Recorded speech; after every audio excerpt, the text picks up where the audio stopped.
বাংলাদেশের পাহাড়ি অঞ্চলে রয়েছে একটি অপরূপ সৌন্দর্যের হ্রদ বগা লেক। এটিকে ঘিরে মানুষের রহস্য ও কৌতূহলের শেষ নেই।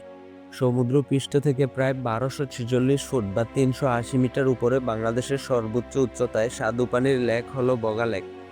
বগা লেকের জন্ম ইতিহাস নিয়ে স্থানীয় পাহাড়ি গ্রামগুলোই একটি মজার লোককথা প্রচলিত রয়েছে। অনেক দিন আগে এখানে একটি ঘন অরণ্যে ঢাকা উঁচু পাহাড় ছিল, যেখানে বাস করত একটি বগা বা ড্রাগন। প্রায় পাহাড়ি গ্রামগুলো থেকে গবাদি পশু আর ছোট শিশুরা সেই পাহাড়টিতে হারিয়ে যেত, আর খুঁজে পাওয়া যেত না। সেখানে থাকা ড্রাগনটি এদের খেয়ে ফেলত। গ্রামবাসীরা অতিষ্ঠ হয়ে একদিন ড্রাগনটিকে হত্যার পরিকল্পনা করে আক্রমণ করে, আর তখন ড্রাগনটির মুখ থেকে প্রচণ্ড আগুন বের হয়ে পাহাড়টিকে বিস্ফোরিত করে।